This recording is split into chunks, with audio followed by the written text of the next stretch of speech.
ஞானானந்தமயம் தேவம் நிர்மலஸ்படிகாகிருதியும் ஆதாரம் சர்வ வித்யானாம் ஹயக்ரீவம் பாஸ்மகே. நெக்ஸ்ட் ஜென் யூடியூப் சேனல் நேயர்களுக்கு அஸ்ட்ரோ கேஎஸ் ஐயங்காரின் பணிவான நமஸ்காரங்கள். மாத பலன் விஸ்வாவசு வருஷம் புரட்டாசி மாதம் 17/9/2025 17/10/2025 வரலும் உண்டான காலகட்டம்.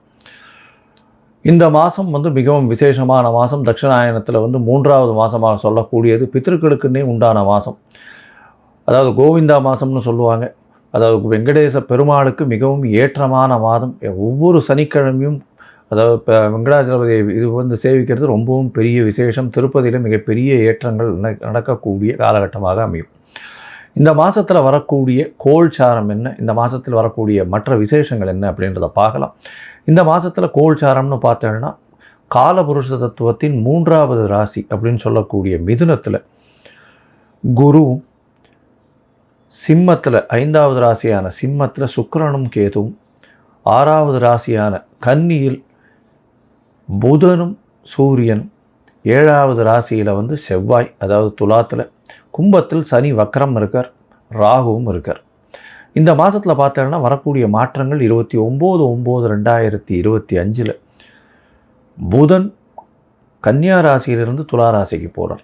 8/10/2025 அப்போது வாக்கிய பஞ்சாங்கம் பிரகாரம் புனர்பூசம் 3ஆம் பாதத்திலிருந்து குரு 4ஆம் பாதத்துக்கு கடக ராசியில் போய் அதிச்சாரமாகி உச்சம் பெறுறார். இந்த குருவினுடைய அதிச்சாரம் தனியாக வீடியோ போடுறேன், அதை பாருங்கள். ஒரு ராசிக்கும் எப்படி இருக்கும்ன்றது தனியாக போடுறேன். ஏன்னா இது வருஷ கிரகம். கிட்டத்தட்ட ஒரு 4 மாதத்துக்கு மேலே 4-5 மாதத்துக்கு மேலே குரு அங்கே இருக்க போகிறார். ஏன்னா வக்கரகதியும் அடைகிறார். ஒரு 2 மாதம் கழித்து வக்கரகதி அடைகிறார். அதுக்கப்புறம் மிதுனத்துக்கு போகிறார். மிதுனத்தில் வக்கரகதியிலேருந்து திரும்பியும் அவர் இதுவாகி பிப்ரவரி வரணும். இந்த வக்கரகதியிலேருந்து வக்கர நிவர்த்தி பிப்ரவரி மார்ச்சில் தான் வரும். சரி, இந்த மாதத்தில் சுக்கிரனுடைய மாறுதல் சிம்மத்திலிருந்து கன்னிக்கு வரார் 10/10/2025 அப்போது. இந்த மாறுதல்களோடு இந்த மாதம் நடக்கிறது.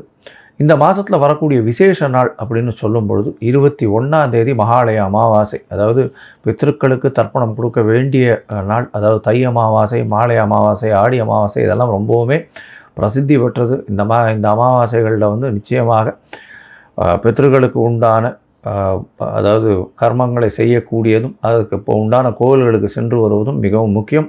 அன்றைக்கி பித்திருக்களுக்கு உண்டான விஷயங்களை மட்டும்தான் செய்ய வேண்டும். புதுசாக ஆரம்பிக்கிறோம், ஏதாவது ஒரு வியாபாரம் ஆரம்பிக்கிறது, படிப்பு ஆரம்பிக்கிறது, அந்த மாதிரியெல்லாம் பண்ணக்கூடாது. அன்றைக்கி பித்திருக்களுக்குன்னு சொல்லக்கூடிய நாட்கள். அதனால் அதற்குண்டான விஷயங்களை மட்டும்தான் செய்ய வேண்டும். அதாவது சாப்பாடு தானம் கொடுக்கலாம். ஏழை எளியவர்களுக்கு அன்னதானம் கொடுக்கறது ரொம்பவும் விசேஷம்.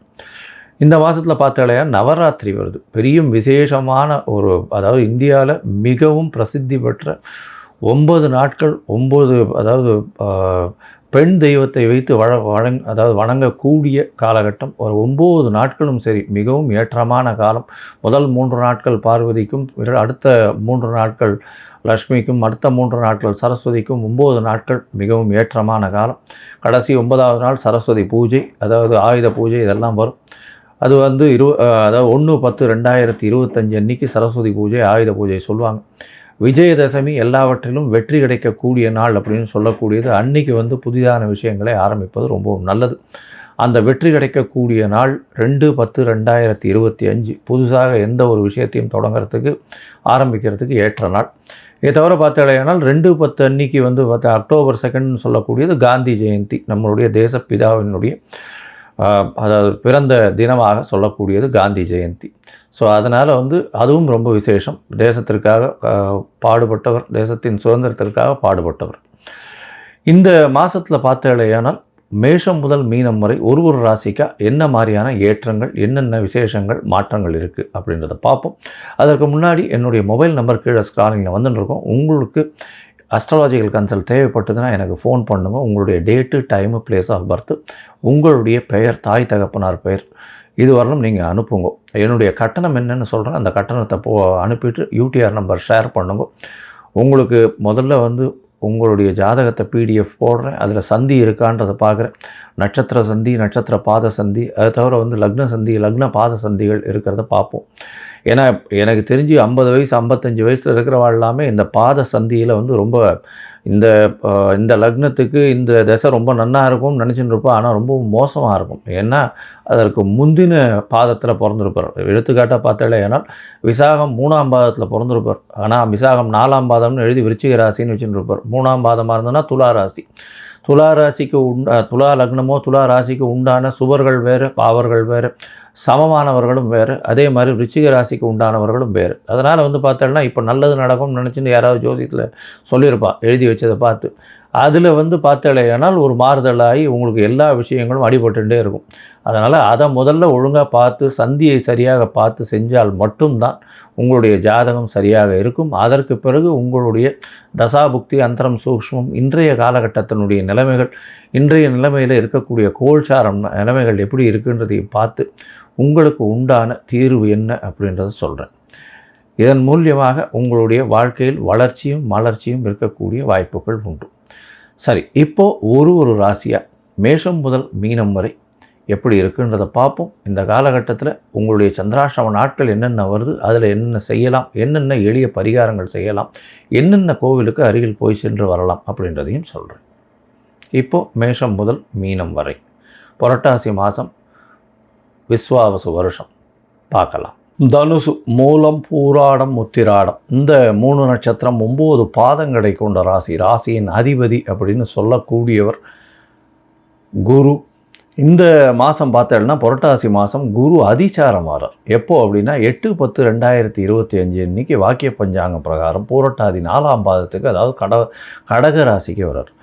என்ன சார் இது, குரு 8ஆம் இடத்துக்கு போகிறாருன்னு சொல்கிறீங்களே, குரு மறைஞ்சா எப்படி சார் இருக்கும் அப்படின்னா, இந்த ராசிக்கும் லக்னத்திற்கும் குரு 8ஆம் இடத்தில் இருந்தாலும் தோஷமில்லை. ஏன்னா அவருக்கு வீடு கொடுத்த சந்திரனும் சரி 8ஆம் இடத்தின் அதிபதின்றதுனாலையும் அவர் 8ஆம் இடத்தில் மறைஞ்சிருந்தாலும் நிச்சயமான ஏற்றங்களை தனுசு ராசிக்காரர்களுக்கு கொடுப்பார்.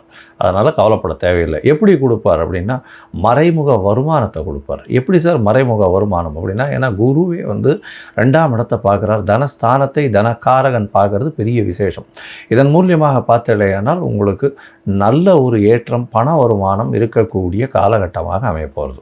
அது தவிர பார்த்தலையானால் உங்களுடைய ராசிக்கு அவர் 4ஆம் இடத்தையும் பார்க்குறார் குரு. அதனால் வந்து நல்ல ஒரு மாற்றங்கள் ஏற்படக்கூடிய, படிப்பில் வந்து நல்ல ஒரு ஏற்றங்கள் இருக்கக்கூடிய வாய்ப்புகள் நிச்சயமாக இருக்கும். இந்த மாதத்தில் பார்க்கும் பொழுது உங்களுடைய ராசிக்கு, அதாவது விஸ்வாவசு வருஷம் புரட்டாசி மாதம் பார்த்தோம்னா 17/9/2025 17/10/2025 வரலாம் பார்த்தோம்னா நல்ல ஒரு ஏற்றம் இருக்கக்கூடிய காலகட்டம். ஏன்னா வெளிநாட்டில் இருக்க ஆளுகள்லாம் பார்த்தோம்னா அவளுடைய விசா ப்ராசஸ் ஆகி, அதாவது பிஆர் ப்ராசஸ் ஆகி வரக்கூடிய காலகட்டமாக அமைய போகிறது. இந்த மாதத்தில் வந்து நல்ல ஒரு ஏற்றங்கள் கிடைக்கக்கூடிய காலகட்டம். இந்த மாதத்தில் பொதுவாகவே நாங்கள் வந்து மாத கிரகம் அப்படின்னு சொல்லக்கூடியது வந்து சூரியன், செவ்வாய், புதன் மற்றும் சுக்கிரனுடைய மாற்றங்களை வச்சு தான் சொல்லுவோம். இந்த மாதம், அதாவது இந்த மாதத்தில் சூரியன் உங்களுடைய ராசிக்கு 10ஆம் இடத்துல இருக்கிறது பெரிய விசேஷம். இது வந்து திக்பலம் பெற்றிருக்கு அப்படின்னு சொல்லுவாள்.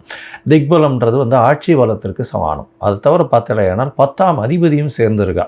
பொது காரியங்களுக்கு நிறைய செலவு பண்ணக்கூடிய வாய்ப்பு உண்டு. 9-10 அதிபதிகள் சேர்ந்து இருக்கக்கூடிய காலகட்டம். அதனால் கோவில், பொது காரியங்கள் இதுக்கெல்லாம் வந்து நிச்சயமாக செலவு பண்ணக்கூடிய, உங்களுடைய அதாவது வருமானத்திலிருந்து நல்ல ஒரு தொகையை செலவு பண்ணக்கூடிய வாய்ப்புகள் நிச்சயமாக உண்டு. உங்களுக்கு புகழந்தஸ்து, கௌரவம் வரக்கூடிய வாய்ப்புகள் நிச்சயமாக இருக்கும். இதை தவிர பார்த்தோம்னா வெளிநாடு போகணுன்னு பார்த்துட்டு இருக்கவாளுக்கு நல்ல ஒரு ஏற்றம் இருக்கும். சொந்த தொழில் செய்பவர்களுக்கு பெரிய ஏற்றம், மாற்றம் இருக்கக்கூடிய வாய்ப்புகள் உண்டு. அது தவிர சொந்த தொழில்னு சொல்லக்கூடியது இந்த அக்கௌண்டிங், சார்ட்டர்ட் அக்கௌண்டன்ஸ் இந்த மாதிரியான பொசிஷனில் இருக்கிறவாளுக்கெல்லாம் தனித்துவமாக ஒரு பெரிய ஏற்றம் இருக்கும். ஏன்னா 10ஆம் இடத்துல சூரியனும் புதனும் சேர்ந்து இருக்கிறது ரொம்பவும் விசேஷமான காலம். இந்த காலகட்டத்தில் பெரிய மாற்றங்கள் ஏற்படக்கூடிய வாய்ப்புகள் நிச்சயமாக உண்டு. இந்த மாதத்தில் பார்த்தோம்னா 10ஆம் அதிபதியான புதனும் சேர்ந்து இருக்காருங்க. மூல திரிகோண வீட்டில் உச்சம் பெற்று இருக்கக்கூடிய காலகட்டமாக அமையிறது. இதனால் என்ன வரும் அப்படின்னா, நல்ல வகையான தொழிலில் பெரிய ஏற்றம் இருக்கும். ஷேர் மார்க்கெட்டில் நல்ல ஒரு ஏற்றம் இருக்கும். மறைந்த இடத்திலிருந்து பொருள் வருமானம் வரக்கூடிய வாய்ப்புகள் நிச்சயமாக இருக்கும். தொழிலில் பெரிய ஏற்றம் இருக்கக்கூடிய வாய்ப்புகள் நிச்சயமாக இருக்கும். அது தவிர பார்த்தலையானால் இந்த மாதத்தில் உங்களுடைய ராசிக்கு 11ஆம் இடத்துல செவ்வாய் இருக்கார். 5ஆம் அதிபதி 11ஆம் இடத்துல இருந்து 5ஆம் இடத்தை பார்க்குறார். அதனால் குழந்தைகள் மூலியமாக பெருமை வரக்கூடிய வாய்ப்பும், அதை தவிர வந்து குழந்தை பிராப்திக்கு இருக்கக்கூடிய வாய்ப்புகளும் நிச்சயமாக உண்டு. உங்களுடைய ராசிக்கு பார்த்தடையானால் உடல் நலத்தில் சற்று ஜாகிரதையாக இருக்கிறது நல்லது. 3ஆம் இடத்துல வந்து இருக்கக்கூடிய சனி வக்கரகதி அடைஞ்சிருக்கிறதுனால முயற்சிகள் எல்லாமே நிச்சயமாக வெற்றி பெறக்கூடிய வாய்ப்புகள் நிச்சயமாக இருக்கும். பொதுவாக பார்த்தோம்னா இந்த மாதத்தில், அதாவது இந்த புரட்டாசி மாதத்தில் தனுசு ராசிக்காரர்களுக்கு ஏற்றமான மாதமாக இருக்குது. என்ன ஏற்றம் அப்படின்னா, ராசிநாதன் 8ஆம் இடத்துல உச்சம் பெற்றிருக்கார். மறைஞ்சிருந்து உச்சம் பெறுறதுனால நல்ல ஒரு ஏற்றம் கிடைக்கும். பொருள் வருமானங்கள் அதிகமாக வரும், கவலைப்பட தேவையில்லை. குழந்தைகள் மூலியமாக பெருமை வரக்கூடிய வாய்ப்புகள் உண்டு. குழந்தை பிராப்தி ஏற்படக்கூடிய வாய்ப்புகள் நிச்சயமாக உண்டு. உங்களுடைய ராசிக்கு 6, 11ஆம் அதிபதி 9ஆம் இடத்துல போய் இருக்கிறது பெரிய விசேஷம். அவர் வந்து 10ஆம் இடத்துக்கும் வர்றார். சுக்கிரன் 10ஆம் இடத்துக்கு வர்றது ஒரு நல்ல ஏற்றத்தை கொடுக்கக்கூடியது. 10ஆம் இடத்திற்கு வந்து பரிவர்த்தனை யோகம் அடைகிறார். எப்போ அப்படின்னா 10/10/2025 அவர் பரிவர்த்தனை யோகம், புதனும் சுக்கிரனும் 10/11 பரிவர்த்தனை யோகம் அடைகிறது பெரிய விசேஷம். இதன் மூலியமாக செய்யக்கூடிய சொந்த தொழிலில் பெரிய மாறுதல்கள் ஏற்படக்கூடிய வாய்ப்புகள் உண்டு. தொழிலில் அபரிமிதமான லாபங்கள் வரக்கூடிய வாய்ப்புகள் நிச்சயமாக உண்டு. படிக்கக்கூடிய மாணவ மாணவியர்கள் மூலியமாக நல்ல ஒரு ஏற்றம் இருக்கக்கூடிய வாய்ப்புகள் உண்டு. படிக்கக்கூடிய மாணவர்களுக்கு நல்ல ஒரு ஏற்றம், போட்டித் தேர்வில் நல்ல ஒரு மாற்றங்கள் இருக்கும். அதை தவிர பார்த்தலையானால் புதிய வேலை கிடைக்கக்கூடிய வாய்ப்புகள் நிச்சயமாக உண்டு. மூத்த சகோதர சகோதரிகள் மூலியமாக நல்ல அன்பான போக்கு இருக்கக்கூடிய வாய்ப்புகள் நிச்சயமாக இருக்கும். உங்களுடைய ராசிக்கு பார்த்தலையானால் தந்தையின் உடல்நிலையில் சற்று பின்னடைவு இருக்கும். தாயின் உடல்நிலையில் நல்ல ஒரு ஏற்றம் இருக்கக்கூடிய காலகட்டமாக அமைய போகிறது. இந்த மாதத்தில் மொத்தத்தில் பார்க்கும்போது தனுசு ராசிக்காரர்களுக்கு நல்ல ஒரு ஏற்றம் இருக்கக்கூடிய காலகட்டம். தாயின் உடல்நிலையில் நல்ல ஒரு ஏற்றம், தந்தையின் உடல்நிலையில் சற்று பின்னடைவு இருக்கக்கூடிய வாய்ப்பு. தொழிலில் அதீதமாக முன்னுக்கு செல்லக்கூடிய வாய்ப்புகள் உண்டு. தொழிலில் வந்து பெரிய ஏற்றங்கள் இருக்கும். அதீத முதலீடு செய்யக்கூடிய வாய்ப்புகள் உண்டு. புதிய கடன் வாங்கி தொழிலில் இன்வெஸ்ட் பண்ணக்கூடிய வாய்ப்புகள் உண்டு. இருந்தாலும் அதில் வந்து அதீதமாக சம்பாதிக்கக்கூடிய வாய்ப்புகள் நிச்சயமாக இருக்கும்.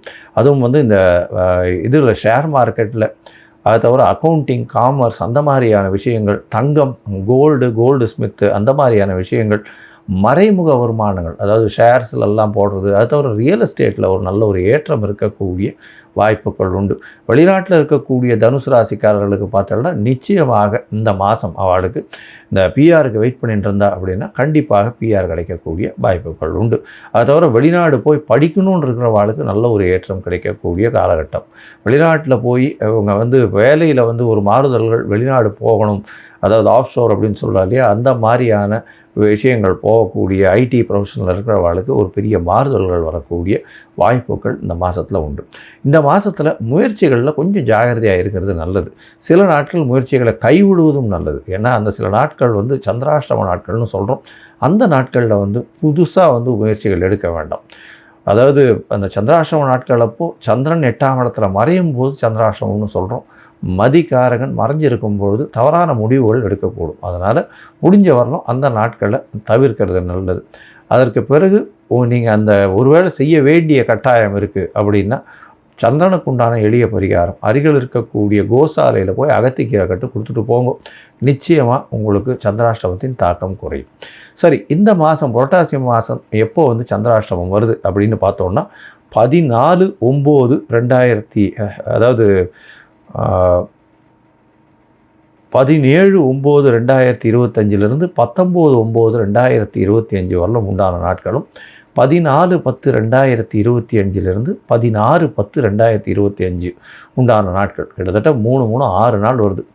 இந்த 6 நாட்கள் சந்திராஷ்டம நாட்களாக இருக்குது. இந்த காலகட்டத்தில் புதிதான முயற்சிகள் வேண்டாம். சரி, இந்த மாதம் வந்து நீங்கள் கண்டிப்பாக பார்சாரதி கோவிலுக்கு போயிட்டு வாங்க. ஏன்னா பார்சாரதி வந்து குருன்னு சொல்லக்கூடியவர். ஏன்னா அதாவது உபதேசம் செய்ததுனால, பகவத்கீதை உபதேசம் செய்ததுனால குருவிற்கு உண்டான பெரிய ஸ்தலமாக சொல்லப்படுறது. அதனால் திருவல்லிக்கேணி பார்சாரதி கோவில் போயிட்டு வாங்க. உங்களுடைய பிரச்சனைகள் எல்லாமே நல்லபடியாக முடியக்கூடிய வாய்ப்புகள் உண்டு.